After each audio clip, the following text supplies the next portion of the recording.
Hello नमस्कार दोस्तों, स्वागत है आपका हमारे इस YouTube channel education by Priyanka में। अगर अभी तक आपने हमारे चैनल को सब्सक्राइब नहीं किया है तो प्लीज़ हमारे चैनल को सब्सक्राइब करें और हमारे वीडियो को एंड तक देखना ना भूलें। आज की इस वीडियो में हम पढ़ेंगे राज्यसभा के बारे में। राज्यसभा जिसके बारे में आप जानते हैं, काउंसिल ऑफ स्टेट्स जिसे कहते हैं इंग्लिश में। तो राज्यसभा जो होता है वो संसद का सबसे उच्च सदन होता है और कभी ना भंग होने वाला सदन भी कहा जाता है। ठीक है। तो उच्च सदन होने के नाते राज्यसभा के जो सदस्य होते हैं वो स्थायी रूप से चुने जाते हैं, जिन्हें पद से नहीं हटाया जा सकता, और प्रत्येक 2 वर्ष में 1/3 सदस्य जो है वो सेवानिवृत्त होते हैं। राज्यसभा में भारतीय संसद का चूंकि ऊपरी सदन कहा जाता है, ठीक है। और राज्यसभा में सदस्यों की संख्या कितनी होती है? 245 सदस्य संख्या होती है, जिसमें से 12 सदस्य जो होते हैं वो राष्ट्रपति द्वारा मनोनीत किए जाते हैं। और ये जो 12 सदस्य होते हैं ये कैसे सदस्य होते हैं? जिन्हें विज्ञान, कला, साहित्य इन सभी का ज्ञान होता है, विधि का ज्ञान होता है। राज्यसभा में सदस्य जो है वो 6 साल के लिए चुने जाते हैं, यानी कार्यकाल जो होता है इनका वो 6 वर्ष का होता है। ठीक है। और सदस्य जो होते हैं, जितने भी सदस्य चुने जाते हैं उनमें से 2 साल में सेवानिवृत्त होने का प्रावधान है, यानी प्रत्येक 2 वर्ष में 1/3 सदस्य, ठीक है, 1/3 सदस्य जो है वो क्या होंगे? सेवानिवृत्त होंगे और उनकी जगह पे नए सदस्यों का चुनाव किया जाता है। अब बात करें हम इनकी योग्यताओं की, तो राज्यसभा के सदस्यों के लिए क्या योग्यताएं होती हैं? जैसा कि आपको पता होगा कि संविधान का जो अनुच्छेद 84 है उसमें राज्यसभा के सदस्यों की योग्यताओं के बारे में वर्णन किया गया है, जिसमें सबसे पहली योग्यता जो है वो क्या होनी चाहिए कि वह भारत का नागरिक हो, मतलब भारतीय होना सबसे इंपॉर्टेंट है। दूसरी योग्यता क्या है कि राज्यसभा के सदस्यों की जो आयु है कम से कम 30 वर्ष या इससे अधिक होनी चाहिए, मतलब 30 वर्ष से कम ना हो, इससे अधिक हो सकती है। तीसरा कि वह किसी लाभ के पद पर ना हो, यानी राज्यसभा का सदस्य चुने जाने के लिए आवश्यक है कि जो सदस्य है वो किसी भी लाभ के पद पर या सरकारी पद पर ना हो, और ऐसी योग्यताएं रखता हो जो कि हमारे संविधान में या कानून द्वारा निश्चित की गई हैं। तो संविधान में अधिनियमित किसी भी कानून के तहत इस संबंध में जो अनिवार्य योग्यताएं हैं वो आवश्यक है, मतलब वो सभी योग्यताएं हों जो कि हमारे कानून में जिनका वर्णन किया गया है सदस्यता के लिए। फिर अगर हम बात करें राज्यसभा की संरचना की, तो आपको पता है राज्यसभा के सदस्यों की संख्या 245 है, ठीक है। और अधिकतम सदस्य संख्या जो है वो कितनी होती है? 250, ठीक है। और वर्तमान में हमारे 245 है, जिसमें से जो 12 सदस्य हैं वो कौन मनोनीत करेगा? राष्ट्रपति द्वारा मनोनीत किए जाते हैं। और इन्हें विज्ञान, कला, साहित्य सभी क्षेत्रों में बराबर से ज्ञान होना आवश्यक होता है, यानी वो अपने कार्य क्षेत्र में निपुण होने चाहिए। ठीक है। फिर राज्यसभा की अगर हम शक्तियों की बात करें, तो राज्यसभा को कौन कौन सी शक्तियां प्रदान की जाती हैं? सबसे पहले हम बात करें अगर विधायी शक्ति, यानी कानून निर्माण की शक्ति राज्यसभा को प्राप्त होती है। तो लोकसभा के साथ मिलकर कानून बनाने का काम राज्यसभा द्वारा किया जाता है, ठीक है। तो जो विधि निर्माण का कार्य है वो राज्यसभा करती है। जितने भी अवित्तीय विधेयक हैं उनके संबंध में लोकसभा और राज्यसभा को समान शक्तियां दी गई हैं। और अवित्तीय विधेयक लोकसभा और राज्यसभा दोनों सदन में प्रस्तावित किए जाते हैं। दोनों सदनों में पास होने के बाद राष्ट्रपति के पास हस्ताक्षर के लिए जाता है। व्यवहार में उसकी स्थिति कैसी होती है कि सबसे पहले जो प्रस्ताव है लोकसभा में जाएगा, और लोकसभा में प्रस्ताव पारित होने के बाद वह राज्यसभा के पास भेजा जाता है। और जब तक राज्यसभा इस प्रस्ताव को स्वीकार नहीं कर लेती तब तक कोई भी विधेयक कानून नहीं बन सकता, ठीक है। तो विधेयक कानून कब बनेगा? जब राज्यसभा उस प्रस्ताव को पास कर देगी। अब राज्यसभा को दूसरी शक्ति क्या प्राप्त होती है? लोकसभा के साथ मिलकर संविधान में संशोधन करने की शक्ति। तो किसी भी प्रकार का संविधान में संशोधन, जैसे राज्य के नामों में परिवर्तन करना है या अन्य जो भी धाराएं हटानी है या कोई भी नई धारा ऐड करनी है या मौलिक कर्तव्यों को ऐड करना है, तो उसके लिए राज्यसभा के साथ जो संशोधन है वो आवश्यक होता है, जो कि लोकसभा के साथ मिलकर किया जाता है।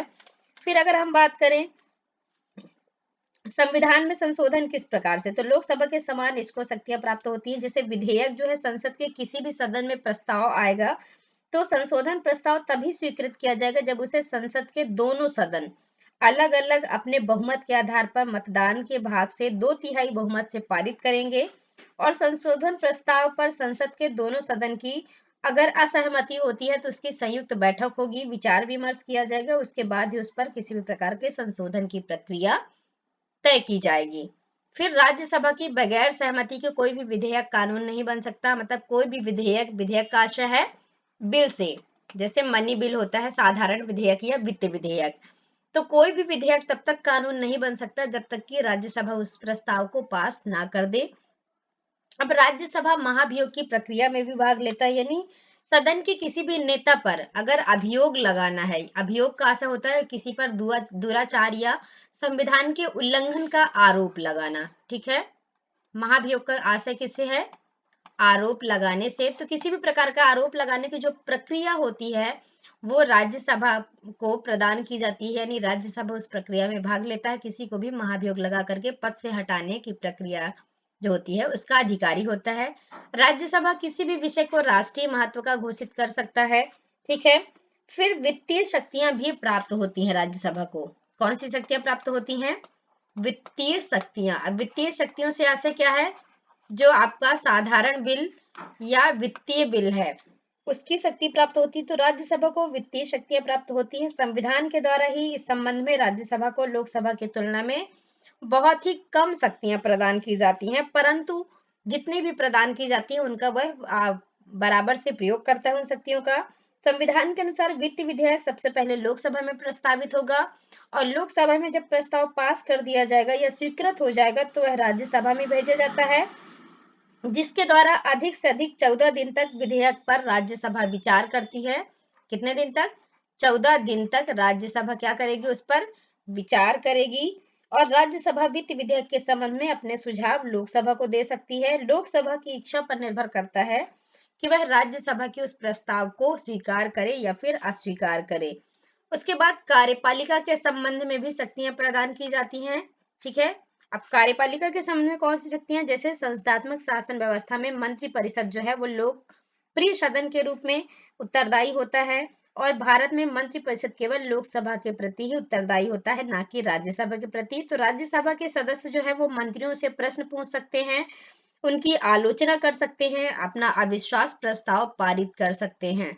ये सारी शक्तियां किसको प्राप्त होती हैं? राज्यसभा को प्रदान की जाती हैं, ठीक है। राज्यसभा को ये सारी शक्तियां प्रदान की जाती हैं। फिर अगर हम बात करें, राज्यसभा राष्ट्रपति और उपराष्ट्रपति के निर्वाचन में शामिल होता है, ठीक है। यानी दोनों का निर्वाचन की प्रक्रिया में राज्यसभा का ही उतना ही योगदान होता है जितना कि लोकसभा का होता है। राज्यसभा के सदस्य बनने के लिए जो न्यूनतम आयु सीमा होती है वो कितनी होती है?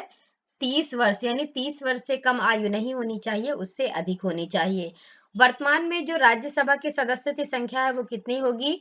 245 है, अधिकतम 250 है, ठीक है। भारत में जो उपराष्ट्रपति का पद होता है वो राज्यसभा में पदेन सभापति के रूप में होता है और वर्तमान में जो उपराष्ट्रपति हैं भारत के वो कौन है? भारत के जो उपराष्ट्रपति हैं वो हैं जगदीप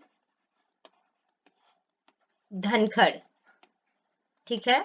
जगदीप धनखड़ जो हैं वो भारत के उपराष्ट्रपति हैं, जिन्हें राज्यसभा का पदेन सभापति भी कहा जाता है, ठीक है। ये राष्ट्रपति के समान ही इन्हें शक्तियां प्राप्त होती हैं और अगर कोई ऐसी परिस्थिति आती है जबकि अगर राष्ट्रपति अपना पद त्याग देता है या महाभियोग की प्रक्रिया के द्वारा उसे पद से हटा दिया जाता है, उस परिस्थिति में जो उपराष्ट्रपति होता है वो राष्ट्रपति के पद को संभालने का काम करता है।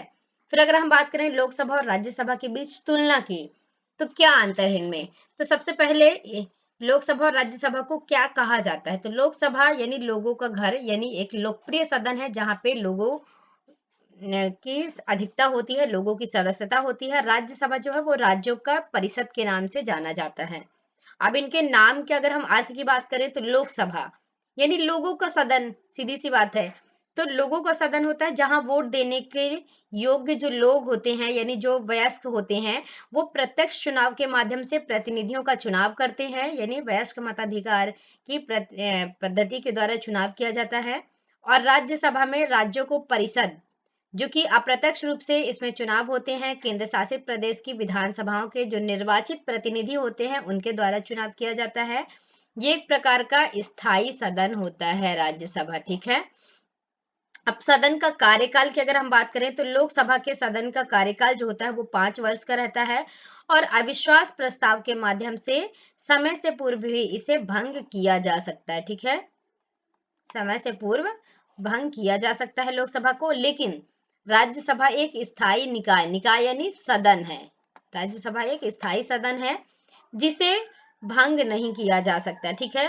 अब सदन के मुखिया की बात करें तो लोकसभा का जो सदन का मुखिया होता है उसे वक्ता कहते हैं और राज्यसभा के अध्यक्ष के रूप में भारत का उपराष्ट्रपति जो होता है वो सदन का मुखिया होता है, यानी राज्यसभा का मुखिया उपराष्ट्रपति कहलाता है, जो कि सदन की अध्यक्षता करता है। फिर अगर हम बात करें सदस्य बनने के लिए क्या योग्यता होनी चाहिए, तो क्या योग्यता होनी चाहिए, लोकसभा में सदस्यों की आयु कम से कम 25 वर्ष होनी चाहिए, ठीक है। और राज्यसभा के सदस्यों की आयु कम से कम 30 वर्ष या उससे अधिक होनी चाहिए। अब इनकी ताकत क्या है, तो जो लोकसभा है उसमें सदस्य संख्या 552 है, ठीक है, जिसमें से 530 सदस्य जो होते हैं वो राज्यों से लिए जाते हैं, ठीक है। 20 सदस्य जो हैं वो कहाँ से लिए जाते हैं, केंद्र शासित प्रदेश से, और 2 सदस्य जो होते हैं वो मनोनीत होते हैं, ठीक है।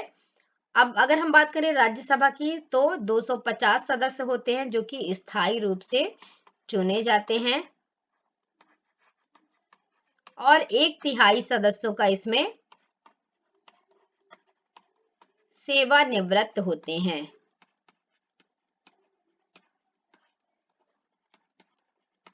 फिर सदन के कार्य की बात करें तो लोकसभा में सभी विधेयक अधिकतर लोकसभा में आते हैं, ठीक है, और राज्यसभा से पारित होने के बाद उन्हें लोकसभा की मंजूरी के लिए लौटा दिया जाता है और यह कानून बनाने में मुख्य भूमिका होती है, यानी लोकसभा क्या करती है, कानून बनाने का काम करती है। राज्यसभा क्या करती है, राज्यसभा के पास संघ के विरुद्ध राज्यों के अधिकार की रक्षा करने का विशेष दायित्व होता है और किसी भी प्रकार से अगर लोकसभा किसी काम को सही से नहीं कर रहा है तो उसकी आलोचना करने का, यानी सरकार की आलोचना करने का अधिकार भी किसके पास होगा, राज्यसभा के पास होता है।